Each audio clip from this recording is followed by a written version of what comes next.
November 1944. A converted barracks in rural Pennsylvania. The air is heavy with the smell of wet wool and lye soap.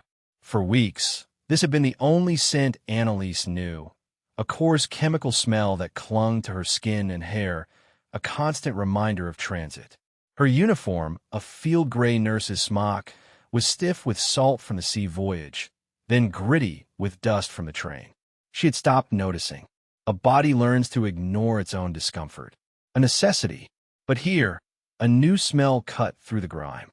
Steam, thick and clean, billowing from a doorway down the hall. A woman stumbled out, face flushed pink, hair dark and dripping. She was wrapped in a coarse but clean cotton towel. She wasn't one of theirs. An American. A guard. The woman's face was placid, bored. She made a gesture with her head. A summons. Annalise and the 5 other women with her, a mix of signal operators and administrative aides, were nudged forward. Inside the room, the heat was a physical blow. White tile gleamed under bare electric bulbs. Water hammered against the concrete floor from a row of shower heads, the pipes above them sweating beads of condensation. It was loud, a factory of cleanliness. Another American woman, older, with a clipboard, stood by a stack of towels and small, rectangular objects. She pointed, one per woman. Annalise picked one up. It was waxy, a pale cream color. She lifted it to her nose. A faint, floral scent. Soap, not the harsh, sand-filled block she had used for months, a thing that scraped more than it cleaned. This was smooth. It yielded to the pressure of her thumb. She stood under the spray, the water so hot it felt like a judgment. It sluiced the grime from her skin in gray rivers. The soap bloomed into a thick, impossible lather, a substance so rich and gentle it felt like an artifact from another life. A life with tablecloths and Sunday dresses. A life before the sirens. Her hands, chapped and raw from tending to wounds with dwindling supplies, began to soften. She could see the fatigue washing away, but also something else. The hard-won calluses of survival dissolving. She looked at Gisela, a radio operator whose face was a mask of stoic composure just an hour before. Gisela's eyes were closed, her head tilted back into the torrent of water, and her shoulders were shaking. Not from cold. Later, wrapped in a towel that smelled of nothing but sun and bleach, a woman she didn't know whispered it. The words were barely audible over the hum of the plumbing, a secret shared in the disorienting haze. Das ist das Paradies. This is paradise. The other women nodded, a slow, dazed consensus. It was a statement of fact, not a judgment of joy. A simple observation of an impossible reality. Annalise pressed the damp towel to her face, inhaling its stark neutrality. Paradise was not a place of comfort. It was a place of profound and terrifying confusion. The soap was still in her hand. A small, perfect, inexplicable thing. What kind of people had soap to spare for their enemies? The single room with its hot, running water was not an anomaly. It was an induction, a first sensory lesson in the new logic that would govern their lives. The women who experienced it were part of a small, specific cohort of the Second World War. The Wehrmacht-Schelfernen, female auxiliaries of the German armed forces. They were not frontline soldiers, but signals specialists, anti-aircraft plotters, administrative clerks, and nurses. They were the essential connective tissue of a vast military machine, cogs as vital as any bullet or fuel canister. Captured mostly in the final year of the war, during the collapse of the front in France and later in Germany itself, several thousand were transported to the United States, designated as prisoners of war. Their expectations, shaped by years of relentless propaganda, were of brutal reprisal. They anticipated barbed wire, starvation, and cruelty from the decadent, undisciplined Americans they had heard so much about. Instead, they found Pennsylvania, and Texas, and Virginia. They found sturdy wooden barracks, often identical to those housing American soldiers. They found beds with mattresses and 2 wool blankets each. They found mess halls serving food they had not seen in years. The shock was not of deprivation, but of abundance. The system that received them was not one of spontaneous kindness, but of methodical, bureaucratic procedure. The United States was a signatory to the 1929 Geneva Convention, a set of international rules governing the treatment of prisoners. In America, with its vast, unbombed territory and immense industrial capacity, had the resources to follow those rules to the letter. And then, it seemed to the women to exceed them. For a woman like Ilse, a 21-year-old clerk from Hamburg, the world had been shrinking for years. It had contracted to the size of a bomb shelter, to the length of a bread queue, to the space between one air raid siren and the next. Her world was defined by what was missing: coffee made from roasted acorns, bread bulked out with sawdust, the constant, gnawing absence of safety. Capture was the final contraction, the end of agency. She expected a cage, but the American camp was an expansion. Suddenly, there was space, time, and food. So much food. The material reality of her new life was a relentless assault on her past. Her constraints were no longer about survival, but about rules. A roll call at dawn, a curfew at dusk, a schedule for laundry. It was a prison of benign, inescapable order. The risk was no longer a bomb from the sky, but the slow erosion of the person she had been, the woman who knew how to make a meal from potato peelings and find shelter in a ditch. Here, those skills were useless. The contrast between the world they had left and the one they now inhabited was not a matter of opinion. It was a daily, quantifiable reality, measured in calories and thread counts. Back home, in the final years of the war, a German civilian's ration card might, on a good week, allow for 2,000 calories a day, a diet of grim staples. A woman might mend the same dress a dozen times, the patches held together by fraying thread. The memory of real coffee was a ghost. At night, the darkness in a blacked-out city was total, a suffocating blanket punctuated only by the flash of anti-aircraft fire. Sleep was a debt that was never repaid. By contrast, in the POW camps at places like Fort Hunt, Virginia, the women were issued a diet that aligned with that of their American captors, often exceeding 3,000 calories daily. For breakfast, there might be eggs, white bread with butter, and coffee, real coffee, hot and bitter and strong. A young woman named Margaretti, who had worked in a field hospital near Aachen, wrote in a letter home, a letter she knew would be read by a censor, that she had gained weight for the first time in 5 years. She saw women throwing away bread crusts in the mess hall and felt a physical jolt, a phantom pang of her own recent hunger. It was an act of waste so profound it felt like a form of violence.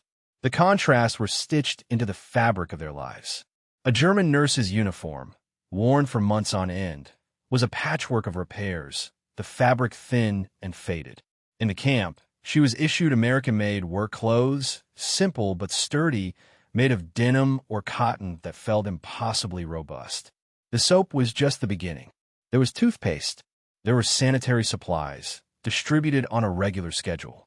There were libraries, stocked with books in both German and English, many of them texts that had been banned in Germany for a decade. The light itself was different. At night, the camp was illuminated. Bright, naked bulbs burned in the barracks and atop perimeter fences. To the women who had spent years in the enforced darkness of the blackout, this constant, casual expenditure of electricity was the ultimate symbol of a power so vast it bordered on the magical. It was a power that did not need to hide. It simply existed, a quiet, humming testament to a nation that had never heard a bomber drone overhead. The experience was filtered through thousands of individual perceptions, but certain archetypes of observation emerged. There was the pragmatist, the seasoned professional who processed the new reality as a set of data points, a problem to be analyzed. Annalise, the nurse, was one of these. She watched the American medics in the camp infirmary. They were young, many of them, with an easygoing confidence she found unsettling.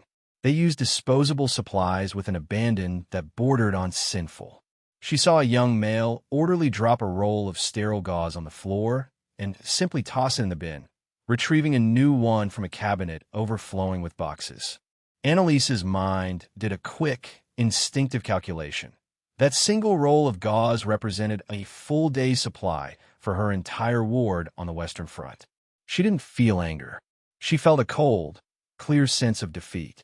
This, she realized, was the anatomy of their loss. It wasn't about tactics or ideology. It was about supply cabinets. Then there was the ideologue, the woman whose entire worldview was being dismantled piece by piece. Gisela, the signals operator, had been a fervent believer. She had listened to the speeches, read the pamphlets. She had been taught that Germany's enemies were subhuman, a corrupt fusion of Jewish Bolshevik conspiracy and American decadence.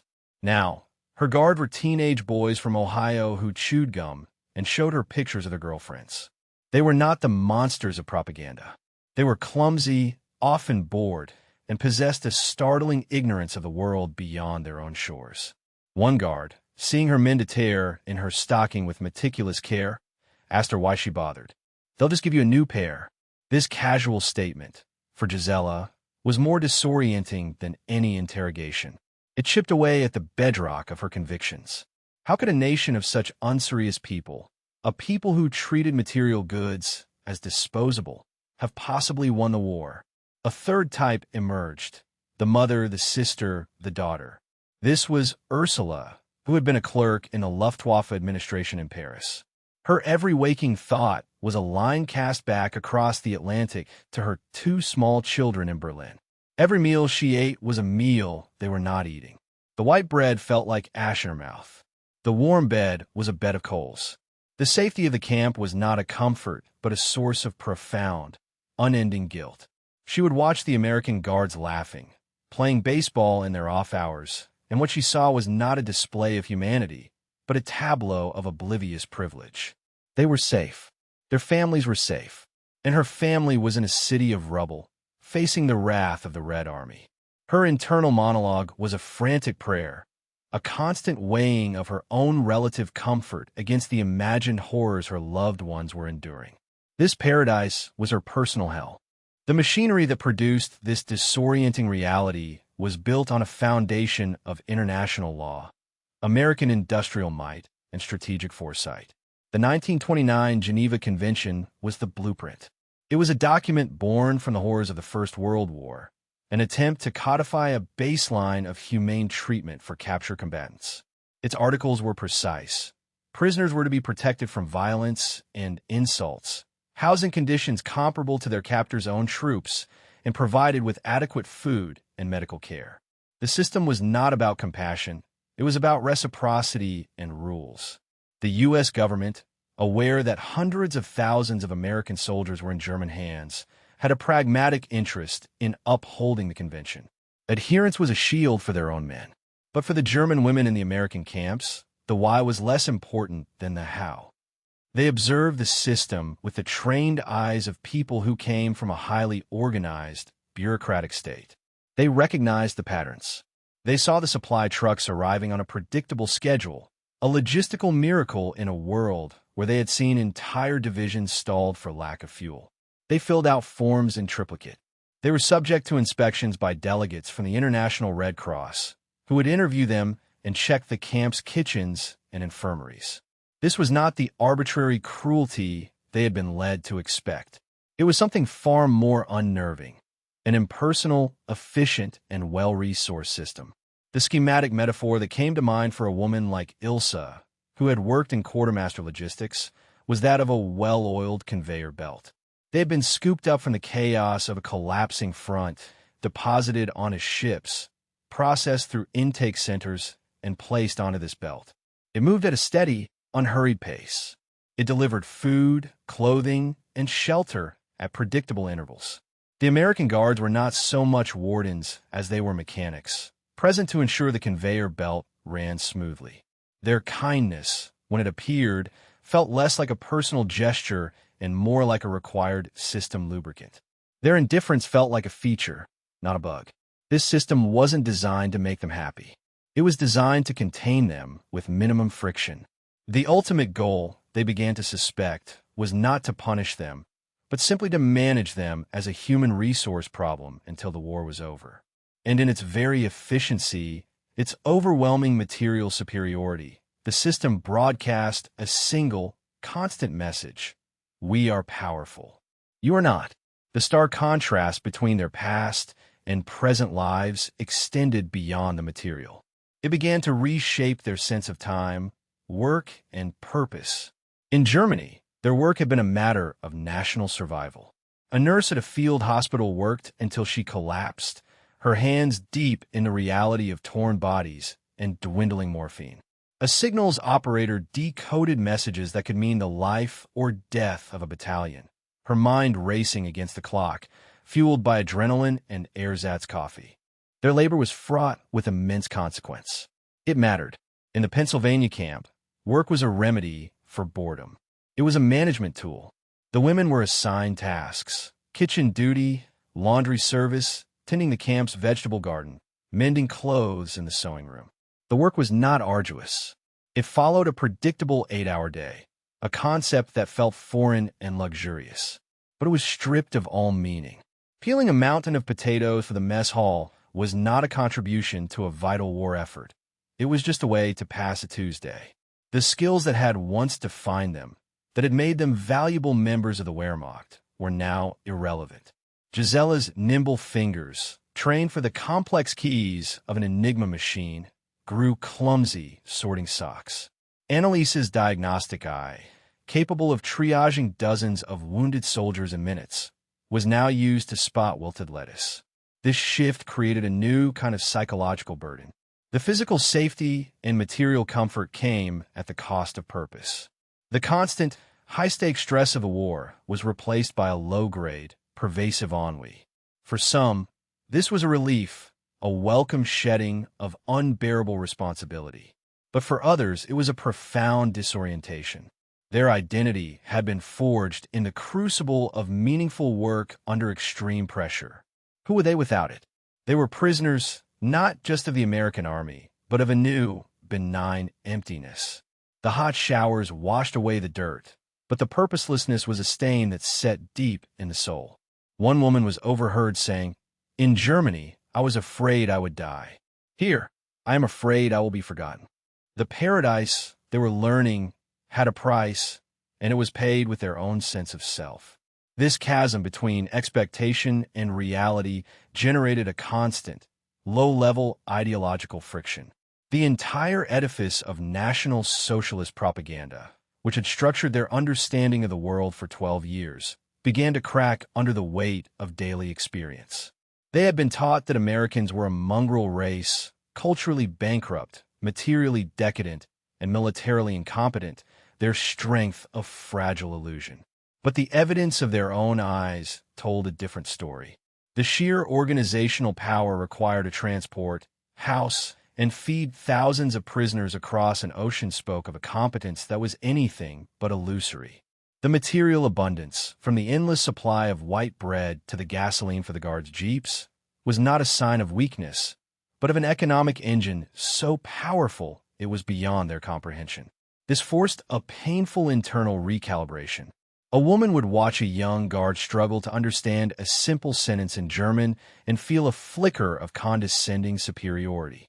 He was uneducated, provincial, but then she would see him casually unwrap a chocolate bar, a luxury she hadn't tasted in years, and the balance of power would snap back into place with humiliating clarity. Who was truly superior? The cultured, educated woman who was starving, or the simple farm boy who was part of a system that could produce endless chocolate bars? This dissonance played out in small, constant inversions of competence. Annelise, the nurse, was called upon one day to help a young American medic who was struggling to properly bandage a prisoner's sprained ankle. She did so with a swift, practiced efficiency that left him silently watching. In that moment, she was the expert, he the novice. She was the professional, he the amateur. But he wore the uniform with the authority, and she wore the one with the stenciled PW on the back. This inversion didn't feel empowering. It felt absurd. It underscored the arbitrary nature of her captivity. Her skills were still there, but her status had been stripped away. What does it mean to be competent in a world where your competence doesn't matter? The quiet hum of the camp, the orderly routines, the very lack of overt cruelty, it all began to feel like a more sophisticated form of subjugation. They were not being broken. They were being rendered irrelevant. The narrative of this peculiar captivity is not merely anecdotal. It is scaffolded by a framework of records, reports, and official documents. Across the United States, camps like the ones in Pennsylvania and Virginia were part of a network that would eventually hold over 425,000 prisoners of war, the vast majority of them male German soldiers. The few thousand women auxiliaries were a small fraction, but they were subject to the same systemic protocols. Red Cross inspection reports from the period, now held in archives, meticulously document the conditions. They contain logs of camp menus, confirming caloric counts that often average between 3,000 and 3,400 calories per day. They detail the square footage of barracks, the number of blankets per prisoner, and the availability of medical supplies. These documents, filtered through the women's lived experience, transform from dry statistics into markers of a surreal existence. For a woman who had kept a secret diary, the entry for one day might note, "Today, we had meatloaf for dinner." Real meat. This simple observation, when placed next to a Red Cross report confirming the camp received regular shipments of beef, becomes a potent piece of evidence. The system's inputs, tons of food, clothing, and medicine, were converted into the prisoners' outputs. Letters home expressing stunned disbelief, diary entries wrestling with guilt, and a slow, painful dismantling of their previous worldview. Camp records also show the structured attempts at re-education. The women were offered classes. English language was the most popular for obvious pragmatic reasons. But there were also courses in American history and civics, taught from a democratic perspective.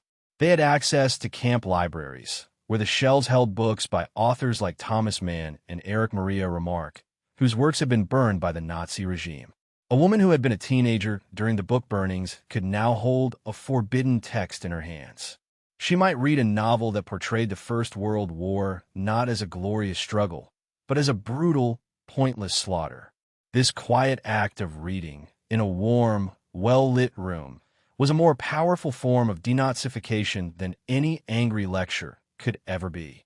It didn't force a new ideology upon them. It simply presented them with the evidence that other ways of seeing the world existed, and let the cognitive dissonance do the work. The slow unwinding of years of tension, hunger, and fear did not always lead to peace. For many of the women, the sudden safety of the camps triggered a profound psychological and physiological collapse. The body, no longer needing to run on the high-octane fuel of adrenaline, demanded repayment for years of accumulated exhaustion. Women who had worked 18-hour shifts in chaotic field hospitals found themselves sleeping for 12 or 14 hours at a stretch, a deep, narcotic sleep that felt less like rest and more like a temporary death. The constant knot of anxiety in their stomachs, a companion for years, finally loosened. But the calm that replaced it was often a hollow, aching void. The most corrosive emotion was guilt. It was a poison that tainted every meal, every warm shower, every peaceful night. Ursula, the clerk from Berlin, would lie awake on her cot, her mind a movie screen playing out imagined horrors. She pictured her children, huddled in a cellar as bombs fell. She imagined her mother standing in a bread line, her face gaunt. Every comfort she experienced was an act of betrayal. She was safe, and they were not. She was well-fed, and they were starving. This unearned security felt like a moral stain. One night, a younger woman in the next cot began to weep, a quiet, desperate sound. "My fiancé is on the Eastern Front," she whispered into the darkness. "What must he think of me?" Here, eating their cake. The psychological cost was immense. The women had been part of a collective, a nation united in a struggle they believed was righteous and necessary. Now, they were isolated individuals, their former identity stripped away, their sacrifices rendered meaningless by the totality of their nation's defeat. The paradise of the camp was a cage that protected their bodies while slowly starving their souls. It severed them from the shared suffering of their people, leaving them in a state of privileged limbo. The physical relief was undeniable, but it came with a creeping, unbearable shame. The kindness of their captors was not a balm. It was a constant, silent accusation. And then, for the most analytical among them, the final piece of the puzzle slotted into place. It was a quiet revelation, a perspective shift that recontextualized everything they had experienced. It was not a sudden epiphany, but a slow dawning realization, born from months of observation. It often crystallized in a simple moment. For Ilsa, the former logistics clerk, it happened while watching a convoy of American supply trucks. They rumbled past the camp fence, a long, orderly procession, kicking up dust on the country road. She watched them, not as a prisoner, but with her old professional eye. She saw not just trucks, but a manifestation of a system of production, maintenance, and distribution so vast and seamless it defied anything she had ever known. In that moment, the entire experience clarified into a single, chilling sentence. The good treatment was not an act of mercy. It was a demonstration of power. It was the most effective and demoralizing weapon in the American arsenal. Cruelty, they could have understood. Brutality, they could have resisted, and it would have validated their propaganda. But this methodical, impersonal, overwhelming abundance, this was a weapon against which there was no defense. It didn't attack their bodies. It dismantled their entire reason for being. This revelation had two immediate, devastating implications. First, it meant that their paradise was a form of psychological warfare, all the more effective for its subtlety. Every bar of soap, every slice of white bread was a message. Asterisk, look at what we have to spare. Look at how effortlessly we can provide this. This is what you were fighting against. You never stood a chance. Asterisk second, it reframed their captors' actions not as a moral choice, but as a strategic one. By adhering so scrupulously to the Geneva Convention, the United States was not just protecting its own captured soldiers. It was modeling the new world order it intended to build and lead after the war. A world based on rules, systems, and overwhelming material advantage. The women in the camps were the first students in a compulsory, immersive course on the nature of American power. The realization was profoundly humbling. They had not been defeated by soldiers. They had been defeated by factories. This understanding allows us to connect the smallest human moments to the largest geopolitical forces. The single bar of soap in Annalise's hand in that first shower is no longer just a bar of soap. It is the end product of a causal chain that begins in American factories that were never bombed, moves along railways that were never disrupted, and is distributed by a logistical network that spanned the globe. The Geneva Convention, an abstract legal document, becomes a concrete reality in the form of a 3,000-calorie daily diet. The effect of this system on a human being like Ursula is not just a full stomach, but a soul corroded by guilt. Her personal anguish is a direct consequence of a national strategy. This chain of cause and effect reveals how systems, more than individuals, often shape historical outcomes. The individual American guards may have been kind, cruel, or indifferent. Their personal feelings were largely irrelevant. They were cogs in a machine, just as the German women had been cogs in a different one. The American system, however, was simply better resourced, more efficient, and operating on its home turf, untouched by war. The experience of the Helferinnen suggests that this systemic advantage, when demonstrated on a human scale, can become a powerful tool for psychological reorientation. It tends to create not necessarily gratitude, but a grudging, undeniable respect for the power that defeated you. The war of ideas, it turns out, is often won by the side with the better supply chain. The motifs of their captivity, the hands now idle, the constant, unnerving quiet at night, were not accidents. They were the experiential texture of a strategy that aimed to win the peace as decisively as it had won the war. We return to the image of a woman under a stream of hot water. The steam clouds the air, just as it did on her first day in the camp. But her perception has changed. The sensation of cleanliness is now inextricably linked to the feeling of defeat. The warmth on her skin is the warmth of a gilded cage. The water is washing away the grime, but it cannot wash away the knowledge of what this simple luxury represents. the sheer, unassailable power of her captors, and the comprehensive ruin of her own world. This is the quiet, lingering consequence of a war won not just with bullets, but with bread and soap. For these women, the end of the fighting was the beginning of a lifetime spent trying to reconcile the memory of a paradise that was also a prison. Consider the line between humanitarianism and strategy. When has an act of apparent generosity in your own life felt more like a display of power? Share your thoughts in the comments below. This was a story of capture defined by unexpected comfort. But for hundreds of thousands of other women, capture on other fronts meant something entirely different. In our next episode, we will explore the brutal reality faced by women in the path of the Soviet advance. Subscribe to our channel to continue this exploration of how systems, not just soldiers, define the consequences of war.